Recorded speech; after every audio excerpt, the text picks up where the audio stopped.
जय श्री हरि कृष्णा, राधे राधे, नमस्कार प्रिय भक्तगणों, स्वागत है आप सभी का आपके अपने चैनल ज्ञान अर्थ में। आप सभी का दिन शुभ और मंगलमय हो। श्रोताओं, आज आप रसपान करेंगे श्रीमद्भागवत महापुराण के द्वितीय स्कंद के 8वें अध्याय का, जिसमें आप जानेंगे राजा परीक्षित के विविध प्रश्न के बारे में। राजा परीक्षित ने कहा, भगवान आप देवताओं में श्रेष्ठ हैं। मैं आपसे यह जानना चाहता हूँ कि जब ब्रह्मा जी निर्गुण भगवान के गुणों का वर्णन करने के लिए नारद जी को आदेश दिया था, तब उन्होंने किन किन को किस रूप में उपदेश किया।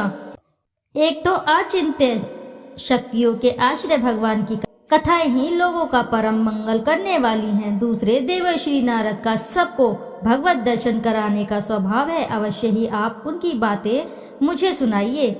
महाभाग्यवान सुखदेव जी, आप मुझसे ऐसा उपदेश कीजिए कि मैं अपने आसक्ति रहित मन को सर्वात्मा भगवान श्री कृष्ण में तन्मय करके अपना शरीर छोड़ सकूं। जो लोग उनकी लीलाओं का श्रद्धा के साथ नित्य श्रवण और कथन करते हैं, उनके हृदय में थोड़े ही समय में भगवान प्रकट हो जाते हैं। श्री कृष्ण कान के छिद्रों के द्वारा अपने भक्तों के भावमय हृदय कमल पर जाकर बैठ जाते हैं, और जैसे शरद ऋतु जल का गंधलापन मिटा देती है, वैसे ही वे भक्तों के मनोमल का नाश कर देते हैं। जिसका हृदय शुद्ध हो जाता है, वह श्री कृष्ण के चरण कमलों को एक क्षण के लिए भी नहीं छोड़ता। जैसे मार्ग के समस्त कलेशों से छूटकर घर आया हुआ पथिक अपने घर को नहीं छोड़ता। भगवान जीवन का पंचभूतों के साथ कोई संबंध नहीं है, फिर भी इसका शरीर पंचभूतों से ही बनता है। तो क्या स्वभाव से ही ऐसा होता है, अथवा किसी कारणवश आप इस बात का मर्म पूर्ण रीति से जानते हैं?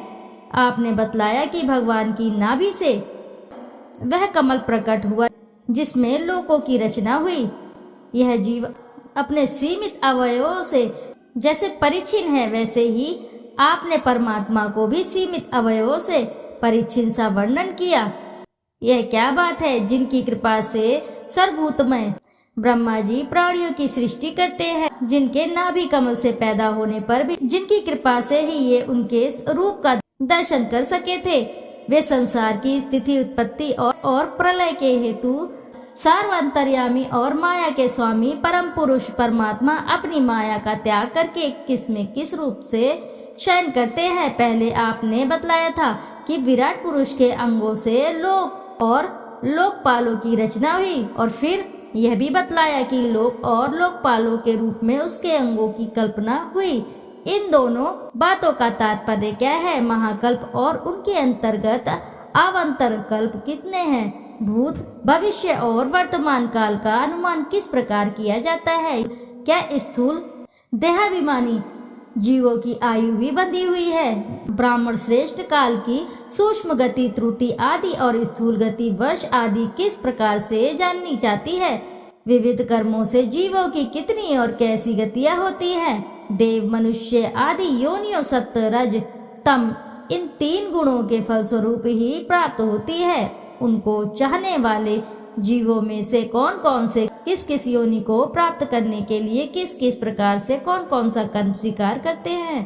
पृथ्वी, पाताल, दिशा, आकाश, ग्रह, नक्षत्र, पर्वत, नदी, समुद्र, द्वीप और उनमें रहने वाले जीवों की उत्पत्ति कैसे होती है?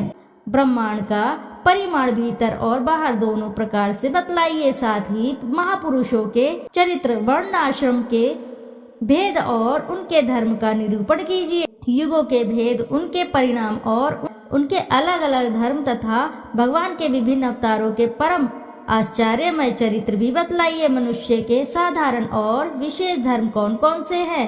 विभिन्न व्यवसाय वाले लोगों के, राजर्षियों के और विपत्ति में पड़े हुए लोगों के धर्म का भी उपदेश कीजिए। तत्वों की संख्या कितनी है? उनके स्वरूप और लक्षण क्या है? भगवान की आराधना की और अध्यात्म योग की विधि क्या है? योगेश्वरों को क्या क्या ऐश्वर्य प्राप्त होते हैं तथा अंत में उन्हें कौन सी गति मिलती है?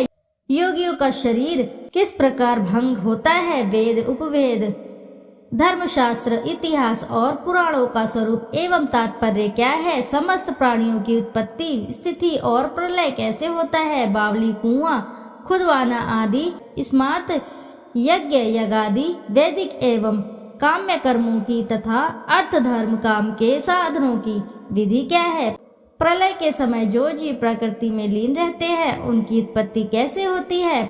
आत्मा के बंध मोक्ष स्वरूप क्या है और वह अपने स्वरूप में किस प्रकार स्थित होता है? भगवान तो परम स्वतंत्र है, वे अपनी माया से किस प्रकार क्रीड़ा करते हैं और उसे छोड़कर साक्षी के समान उदासीन कैसे हो जाते हैं? भगवान, मैं यह सब आपसे पूछ रहा हूँ, मैं आपकी शरण में हूँ। महामुने, आप कृपा करके क्रमशः इनका तात्विक निरूपण कीजिए।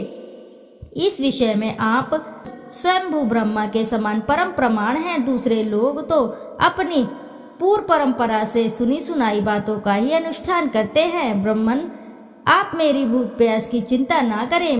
मेरे प्राणकूप ब्राह्मण के शाप के अतिरिक्त और किसी कारण से निकल नहीं सकते, क्योंकि मैं आपके मुखारविंद से निकलने वाली भगवान की अमृतमयी लीला कथा का पान कर रहा हूँ। सूत जी कहते हैं, सौनकादि ऋषियों, जब राजा परीक्षित ने संतों की सभा में भगवान की लीला कथा सुनाने के लिए इस प्रकार प्रार्थना की, तब श्री सुखदेव जी को बड़ी प्रसन्नता हुई। उन्होंने उन्हें वही वेद तुल्य श्रीमद् भागवत महापुराण सुनाया जो ब्रह्मकल्प के आरंभ में स्वयं भगवान ने ब्रह्मा जी को सुनाया था। पांडु वंश शिरोमणि परीक्षित ने उनसे जो जो प्रश्न किए थे वे उन सब का उत्तर क्रमशः देने लगे। इति शुभम। प्रेम से बोलिए प्रिय भक्तगणों, श्रीमद् भागवत महापुराण की जय। श्रोताओं, आज का अध्याय यहीं समापन हुआ। श्रोताओं, आपसे एक छोटी सी रिक्वेस्ट है, यदि वीडियो आपको अच्छी लगती है तो वीडियो जरूर लाइक करें, साथ ही चैनल को सब्सक्राइब करें और एक बार अपनी सच्ची श्रद्धा से कमेंट बॉक्स में लिखना ना भूलें। श्रीमद् भागवत महापुराण की जय। श्रोताओं, फिर मिलते हैं आपसे अगली कथा में। जब तक के लिए नमस्कार श्रोताओं।